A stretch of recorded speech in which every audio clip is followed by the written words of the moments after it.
La 10e stratégie est ayez recours à un tableau de comportement tout en respectant les principes de base.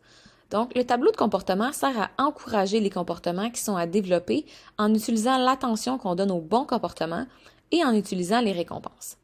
Donc, on peut encourager l'absence d'un comportement problématique, par exemple, l'enfant ne pousse pas, ou la présence d'un comportement approprié, par exemple, il utilise une stratégie pour se calmer.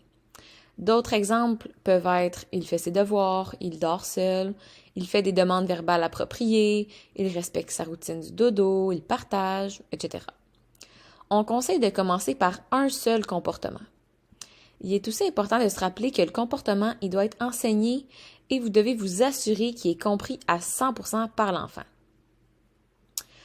Si je vous donne un exemple, si notre enfant a tendance à frapper son frère quand il est fâché, lors des conflits, nous, on veut lui enseigner et on veut renforcer le fait d'utiliser des mots pour exprimer son mécontentement. Donc, avec l'enfant, on prend une feuille blanche, on fait un tableau avec 10 espaces pour mettre ses collants. Donc, les collants sont mis à chaque fois que notre enfant utilise des mots plutôt que la violence lors des conflits. Et on peut même l'inviter à mettre le collant lui-même quand ça arrive avec notre présence.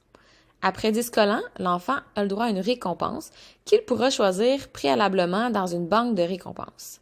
Donc, les récompenses ne sont pas obligées d'être des choses que vous achetiez et même que ça ne devrait pas juste être des choses qui sont matérielles.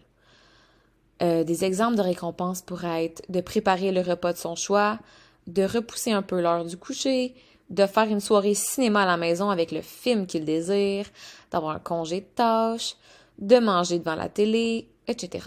Je vous ai mis une liste avec des exemples de récompenses en description sur la page. Donc, on n'est pas obligé d'acheter le tableau non plus. Ça peut être super simple, comme une feuille blanche avec 10 carrés, fait manuellement avec de la couleur pour que ce soit attrayant. On est rendu au principe de base. Donc, premier principe, il ne faut pas enlever un collant. Donc, si le collant y est placé, on ne doit jamais le retirer. Il faut aussi avoir de la rigueur dans l'application des récompenses. Donc, on ne peut pas renforcer le comportement une fois sur 3. Donc, on doit vraiment placer un collant à chaque fois que le comportement y a lieu. Pour que le tableau soit efficace, il faut aussi renforcer verbalement l'enfant en le félicitant plutôt que de juste mettre le collant. Donc, on doit aussi mettre le collant immédiatement après le comportement, si possible, plutôt que d'attendre à la fin de la journée pour toutes les mettre.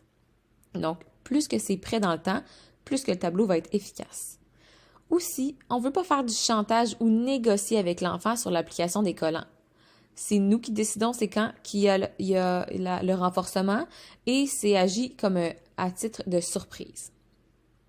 Les récompenses doivent aussi être intéressantes pour l'enfant pour que ça fonctionne, pour pouvoir favoriser sa motivation à utiliser le comportement renforcé. Donc, on doit s'assurer avec lui qu'il choisit des récompenses avec notre accord pour que ce soit utile. Donc, ce qu'on aime de cette stratégie, c'est que ça encourage l'adoption des comportements désirés en offrant aussi un soutien qui est visuel.